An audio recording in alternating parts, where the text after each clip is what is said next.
Ms. Krasnow, welcome. Thank you very much. My pleasure to be here. Well, thank you so much for being here. And as you know, we will go through a set of predetermined questions that we had forwarded to you. And then some of my colleagues may have either their own individual questions or follow-up questions to some of the answers that you've given. We apologize for the delay. We're going to try and speed up the process a little bit to make sure that we're sensitive to people's time. So I'll start off with our very first question. Why do you want to be chair of the planning board, and what in your background qualifies you for this role? Well, I decided to apply because I really care deeply about the future of our county, and I know I can make a difference. And I really thought about it and realized that I have a unique skill set that I don't think others can bring to the table. Clearly, I have worked with the Commission now for almost 10 years, which means that I am very familiar with the issues that we'll be facing in the years ahead, whether it be trying to implement BRT, the problems we're going to face with the build-out of Clarksburg Town Center, implementing the new zoning code, or problems with our park system. I've been involved with those in my role. But I've also served 10 years as an elected official, which means that I understand the political realities that each of you face every single day. And I'm a very collaborative person, and I think that the planning board and the county council really need to work together to move our county forward. And I thought these qualities, I got an email from someone when I first put my name in, and they said that I was qualified, objective, and I didn't have a hidden agenda. And I thought, I'm going to use that for my mantra. Well, thank you very much. What do you feel are the most important issues facing the planning board, and what would be your top 3 priorities as chair? Well, I think the county is at a very interesting point in time. I guess one could almost always say that. But we find ourselves now at a time when we're primarily built out, where most of the development we're going to be looking at is either going to be redevelopment or infill development, which I think all of you would agree can be much more controversial, actually, than greenfield development. Our demographics are clearly changing in the county, and I think this is a good thing, but it's one that I'm not sure that we have fully acknowledged, and I think we really need to proactively address these changing dynamics to make sure that we are providing places for all of our residents. Our infrastructure is not always sufficient, and it's aging, and we don't have the necessary resources to fix it all. And one of the things that fascinates me is that technology is changing the way we do things. And in some ways this helps us because it enables us to reach out to others more easily, to communicate with others. But it also has a significant effect on things like our office market in the county. So if I get the chairmanship, some of the things that I would really like to do, I would like to change the way we do business. And what do I mean by that? Well, I do mean, yes, looking at our development review process and seeing ways we can change it. We've been working on that, as you know, but we've been, in my opinion, tinkering around the edges, more or less. And I would like to look at it more holistically. Our new director, Gwen Wright, as I believe you know, comes to us from Alexandria, and she really changed the development review process there. And while our laws are different, I believe that she and I could really make a difference in looking at that process. And so I really would like to look at that. And I'd like to change the image of our county a little bit because we've always been the cutting edge. And yet lately it seems to me we've been on the defensive. And I would be very interested in reestablishing Montgomery County as the cutting edge place that I still think that it is. And then I would also be very interested in getting BRT rolled out, at least in the corridors where we expect the highest usage, because I think that our county being so large, at almost 500 square miles, we clearly need to put transit in areas where more people can access it so they can get around better, and particularly if we want some development in these areas, I think that that is absolutely essential. And finally, I would be very interested, because I've heard members of the council talk about this too, I would be very interested in pulling together a group of developers, housing advocates, residents, and others to look at new housing programs we might be able to put in place to make sure that we are providing a range of housing for all of our residents. Thank you very much. What is your understanding of the role of chair as it relates to other members of the board and to the council? Well, I can honestly say that the chair, I think, is the point person and often the spokesperson for the planning board. But I found myself in a very similar position when I was the mayor of Rockville, because the person who is the leader, I guess you might say, definitely attends more events, speaks in front of the council more often, presents the planning board's views, and hears things from staff and others that other planning board members don't always have the opportunity to hear. And that actually makes your job harder in some ways, because I think it's imperative that the planning board chair fully bring in all the members of the planning board to be involved in the decision making. 5 equal votes when it comes down to voting time, and I know that all of them would want to be very involved. And so one of the things I would like to do, for example, is to have a retreat with the planning board if I get this position, so that we can map out an agenda of where all of us would want to go. In terms of the council, I would like a much more collaborative relationship with the council. I have been concerned at the number of plans that you have had to send back to us, and would like to go into a plan, I think, having a better idea of where we want to go. That doesn't mean I don't think planners should stand up for what they're advocating for, but I do think we could perhaps save everyone a lot of pain if we look at these plans at the outset and try and figure out where we want to go with them. How do you think we should deal with future development and redevelopment issues, and what is the planning board's role in supporting existing communities? Well, I think that this is an area where I may differ from some of my fellow competitors for this job, because I always say that when I chose my house in Rockville, I chose it because I thought I was living in a community that was already finished. And I very much support development. Anyone who's known me over the years knows that I've worked hard to get good development in Rockville and good development in the county. And I think it's very important that we try and put that development in areas where we have the infrastructure. But I do think that most of the people who moved to Montgomery County, and some of that's starting to change now with the millennials, but most of them who moved here thought they were moving to a suburban county. So while I think there's too much of a resistance to change, and I think we have to be very careful not to let that drag us down, I feel strongly that those of us on the planning board have to pay close attention to what residents are saying and decide, which things really have merit. So in the new zoning code, for example, we worked hard to put in some additional protections for our residential neighbors. And I know that I would not be happy to have a big building staring down at me. And so we tried to, even with our floating zones, make sure that they could only go in certain places and put in extra protections if they were abutting or confronting residential neighborhoods. And I think these things are important going forward. And many of the council's land use decisions require balancing the community's desires for further economic development, neighborhood protection, enhanced environmental protection. And what factors would you look at in trying to achieve a reasonable balance in those kinds of cases? Well, I'm actually going to quote someone, and I brought the quote because one of my college professors recently wrote a book about planning and said something that I just thought rang so true. And I think it answers that question well. He said there are 3 principles of city planning. The primary product of city planning is the creation of good places for people, not only physically, but socially, economically, and environmentally.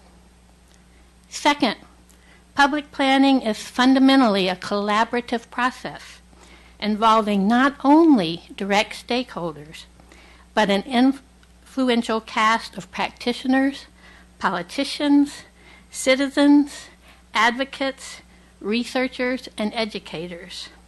And third, the most important role for the planner is to be a tireless advocate for good collaboration and good places, building consensus for doing the right thing through helping the public and our decision makers understand the consequences of their actions. And I just thought that summed it up very well. You know, some of us want to stress environmental factors. Some of us want to stress the need for more bicycle pathways and sidewalks. Some of us want to stress housing. But the fact of the matter is, I think everyone in this county simply wants to make this place a better place to live. And so I think working together, that's what we can come up with. What is your view of the planning board's overall responsibility for our park system, and what do you see as the chair's role when it relates to that? Well, you know, I'm always jealous of the parks people because everyone loves the parks.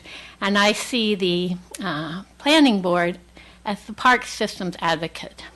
I think the parks director is primarily responsible for the day-to-day management of the parks, but I think the planning board has to really be there to make sure that we can continue to increase the amount of parkland that we have, to maintain the parkland that we have, to look at how our demographics are changing and make sure that our parks are providing the services that all our residents need, and of course to get the funding that we need to keep our park system at the top of its game like it is now. And those are roles that I would look forward to taking on as chair of the planning board. Now, as you know, the position carries with it obligations for attending meetings, both sometimes in the evening as well as on weekends. Will you have or be able to make the time commitments required to fulfill the elements of this role? And then also, have you engaged in community outreach activities? And if so, what were they in the role of doing just those kinds of things? Yes, it's a quick answer to that question. Obviously, I played that role when I was the mayor. I attended an untold number of events, and I think one of the things that I know always surprised my parents is I seem to enjoy them all. I am very much an extrovert. I love meeting people. I love being out there and finding out what's going on. And I do understand that this role has a lot of evenings out and evening meetings and weekend events, and that is something actually that I think I would very much enjoy. Are there any potential conflicts of interest of which we should be aware? I don't believe that there are any. I do want to mention, just in case it should ever come up, my husband is an independent commercial real estate agent. However, all he really does is tenant leasing, so he represents tenants in lease negotiations. He doesn't represent landlords or developers. He, of course, works all through the region, Northern Virginia, the district, Frederick, Howard, etc. And we, to date, I told the planning department this when I was hired by them, and it really has not been an issue, but I did want to put it on the table. Well, thank you very much for that. Are there any other points about your interest in the chair that you'd like to call to the council's attention at this time? No, I just want to reiterate for you the fact that I think I really bring a good skill set to this job. When I served as mayor, I think people of all types liked working with me. And when I say that, I don't just mean residents or developers. I mean other politicians. I mean the press.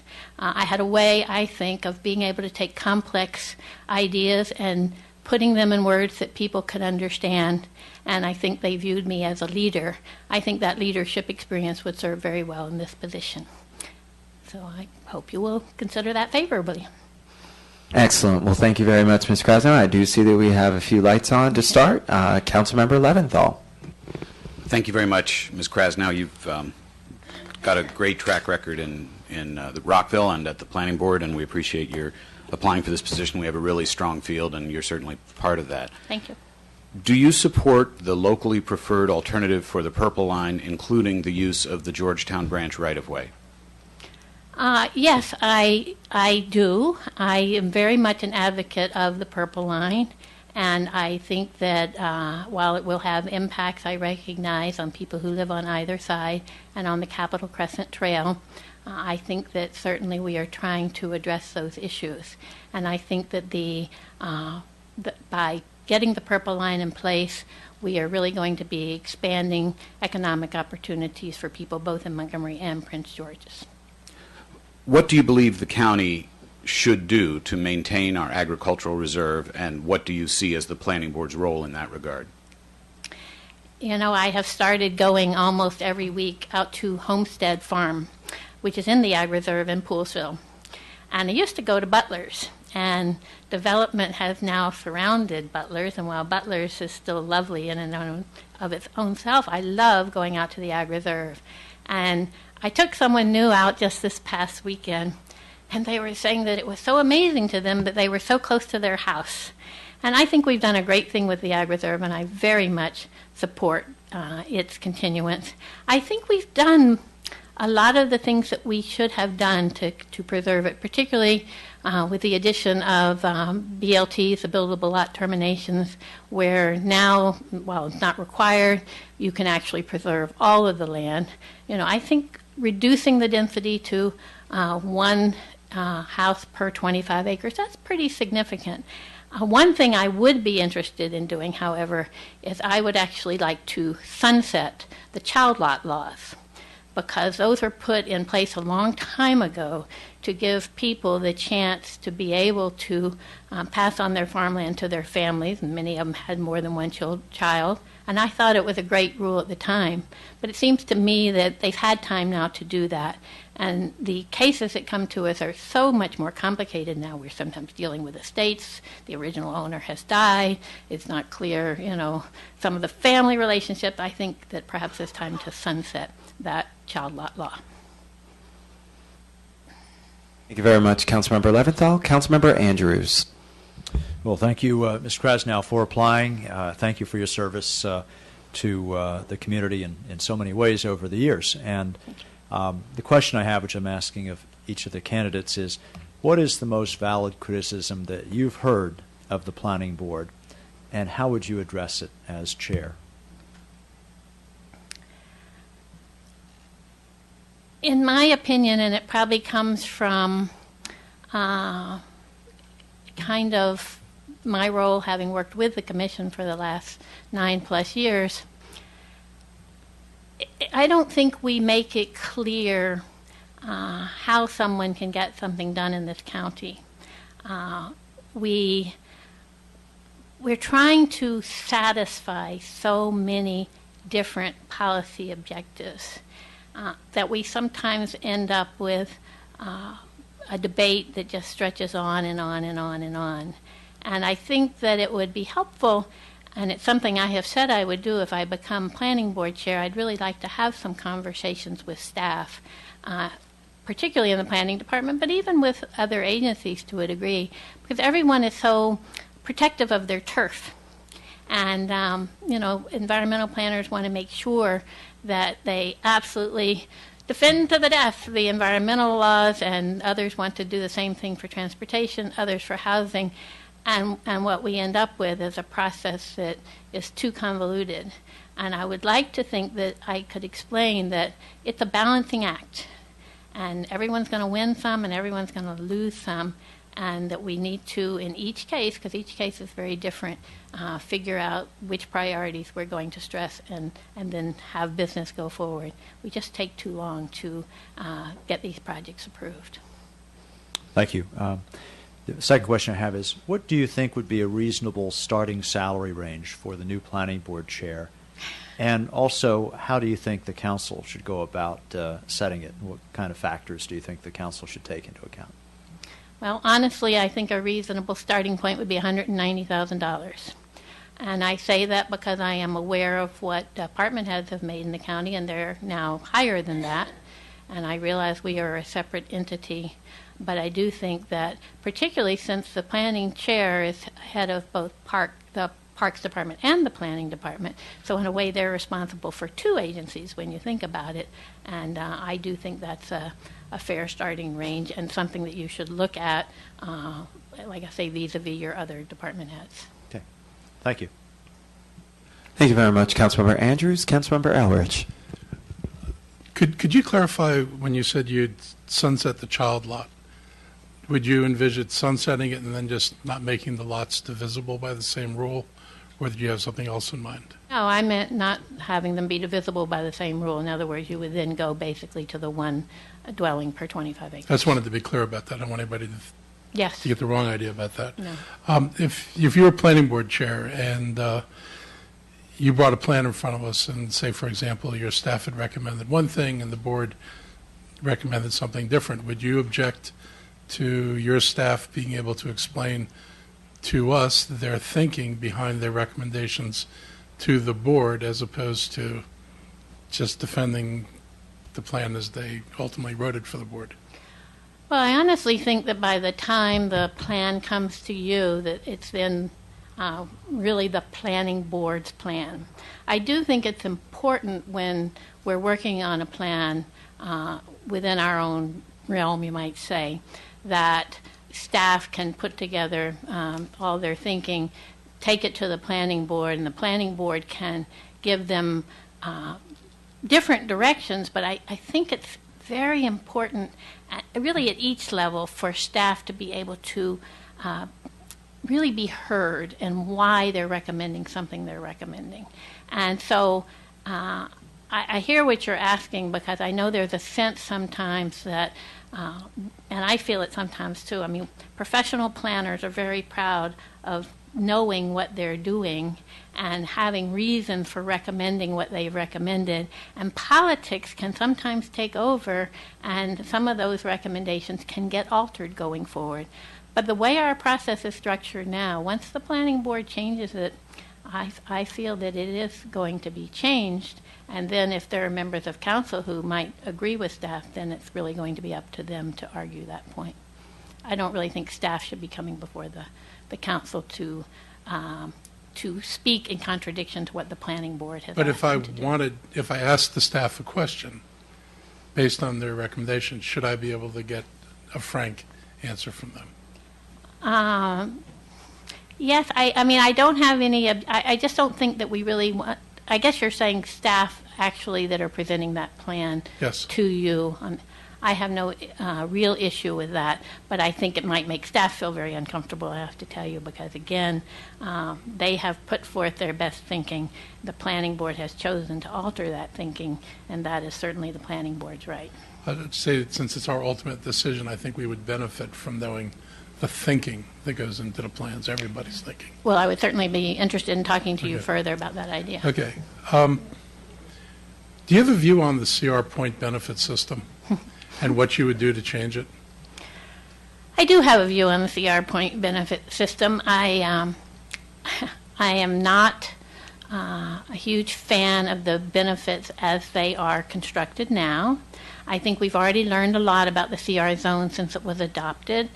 There was, as I think all of you know, a feeling at the beginning that as long as a developer came in with a plan that showed they had achieved 100 points by doing 2 in column A and 3 in column B, that we had no choice but to accept that.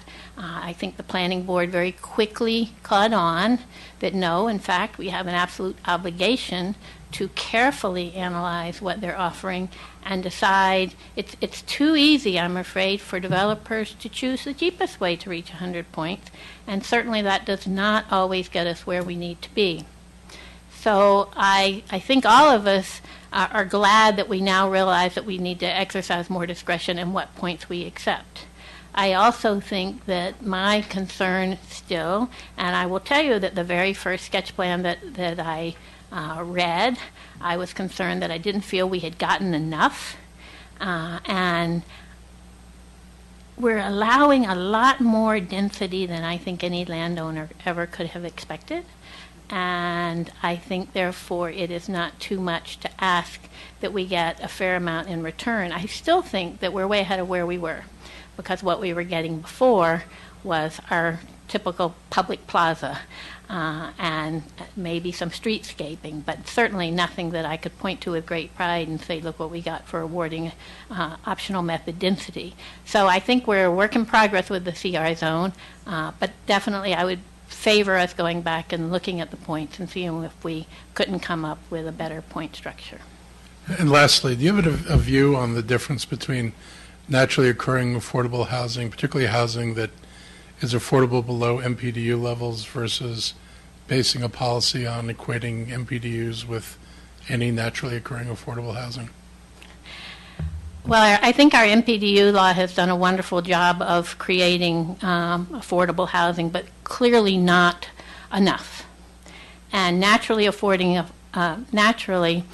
affordable housing is something that, thank goodness, we have. I mean, I can't tell you how many of my children's friends are living in some of that housing at this time, because that is absolutely all they can afford.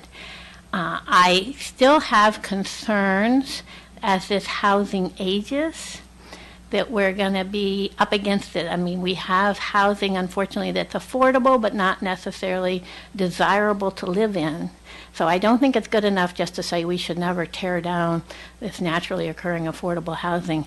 We need to figure out a way that we can either help them improve that housing without tearing it down, or coming up with some other way to get more affordable housing. Thank you very much, Councilmember Elrich. Councilmember Branson. Good afternoon. I'm going to ask you the same question I'm going to ask everybody, which is, our last few planning chairs have served for only one term. To me, that means that staff have become the experts, so to speak. That's where the institutional knowledge is. That's where the sort of continuity of the organization lies. And I'm not sure that's necessarily best, because just because someone doesn't wear a political hat doesn't mean they don't have a political agenda. So, with that being said, given the fact that the last few folks have only served for one term, what I want to know from you is, why do you think that is? And what would you do to change the underlying circumstances, whatever you think they may have been? Well, I think it's a very hard job. And so I think that sometimes at the end of 4 years, people say, I've had enough. And I'm sure the council has nothing to do with that. That's not. And I agree with you that I think when it was set up that you could serve 2 consecutive terms, the idea was to get more continuity. But I don't really feel, certainly in respect to the planning department, I think our chairs have been very strong, and our planning board members, particularly of late, have been so collaborative. I feel they've very much been running the show, to tell you the truth. I also think that we're seeing a lot of change at the planning department right now. Obviously, the key positions of not only a new chair, but a new parks director, and we've only had Gwen for 1 year as the planning director. We're bringing in a lot of new blood, so I think you're going to see an infusion of new ideas that way. I do think that ideally, you would still want a planning board chair to serve 2 consecutive terms. And I would hope that, like I say, if we work more collaboratively together, and if we understand each other's aims earlier on, perhaps we can reduce some of the stress associated with the job. Thank you. Thank you. Thank you very much, Councilmember Branson. Councilmember Berliner. Ms. Krasnow, thank you for your service, and I agree you do offer a unique skill set, and I think that's important. I appreciate your sharing it with it, and I appreciate your insights. Give me a little more insights as a follow-up to Mr. Andrews' question with respect to the things that are working and not working at the agency. It has been said to me, and there may be a difference of view as to whether this is a good thing or a bad thing, but it's been said to me that your agency is one that is bottoms-up driven, not top-down driven. Comment on that, or just reflect on your thoughts as to the internal efficiency of the organization, not necessarily, if you will, how quickly things get done, which is certainly important, but what's your sense of the health of the institution, its efficiency? How is it being run? Well, I think that we've made great headway, actually. I don't think we're bottomed up. In fact, one thing we often have talked about at the planning department is we delegate up, so that a lot of our key chiefs play such a big role, and that we perhaps aren't utilizing some of our other staff to the maximum extent possible. And we've been very much focused lately on, looking at things like succession planning, because we, like every other agency, have a significant number of people who are at that age where they could retire, and we want to make sure that we have people who can step into their shoes. We have, in the last year, I think, filled over 20 positions, and what has pleased me is it has been a really nice mix between people getting promoted internally and new people coming in from the outside. I think that's what you need, so that you don't lose the institutional memory, and so that your staff feels they're working toward something. We have a fairly flat structure in the planning department. It is a little frustrating. There's not a lot of ways to grow.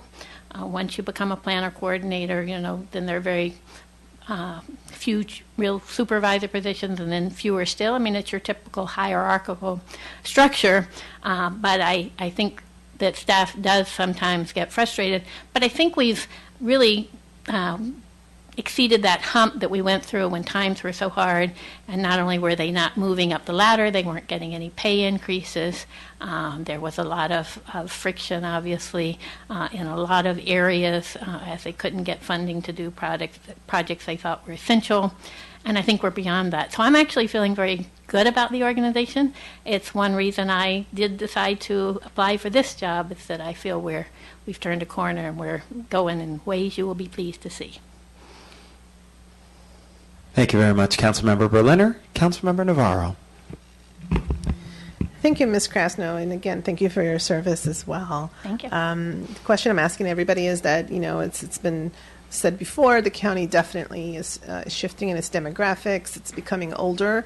We also, of course, have a very large immigrant population, and we're trying to attract more millennials. And so I'd like to know, what would be your plans? What are your thoughts about how can we best communicate what you do? What's the sort of the vision, and how can people then participate in these processes?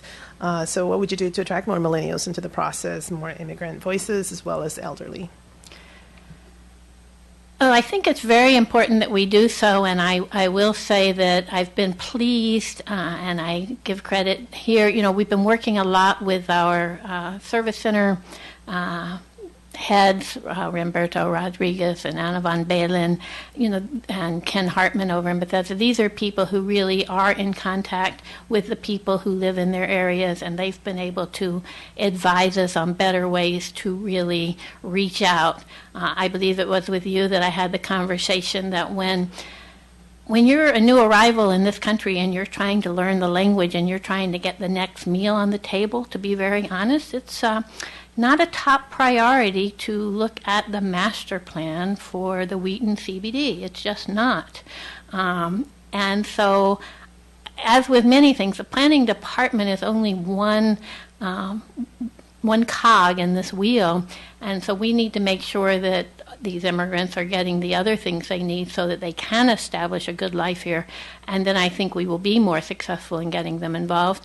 Clearly, what we're trying to do on the Purple Line, for example, we've been working with the University of Maryland to have more of a coalition where we can make sure that as construction gets more imminent, we're reaching out to those who will very definitely be affected, and unfortunately some of those will be the ones with the small businesses in places like Long Branch, or the people who live right along that right-of-way, and I really want to make sure that we use interpreters and those who can speak their language to make sure that they understand what is coming and that we hear their questions and concerns. So those are just some of the things I would like to do. With our new technology, I think we're better able to reach out to some of these groups. Clearly, with our Bethesda Downtown Plan, here we're talking millennials, we're not talking immigrants, which is different, I'll acknowledge, but we've been really trying to blog, tweet, have videos online on YouTube, have happy hours. We're not sponsoring the happy hours, we're just the guest, where we can see the young people and explain to them what we're doing and hear back from them. I have to add, my son is moving to Bethesda next weekend, so that's one millennial you have now attracted. So, because he was living in the district, so I'm excited about that. So I thank you for those comments. I would only say that, I think that the agency has done a really good job at starting to do some of this outreach. There are a lot of people who are immigrants who are not struggling to put, food on the table, who are doing very well. They're just, for some reason, we have not done collectively a very good job in making sure that they understand that they can come in and participate. So I would only say that as you continue to do this work and as the agency continues to do the work, not to make just very, general assumptions, because I think there are a lot of people who just don't have a way to sort of focus on it because everybody is so very busy regardless of their socioeconomic status. And I would also say that, I've been very successful in attracting some of my millennial staff to move to Silver Spring and areas like that too.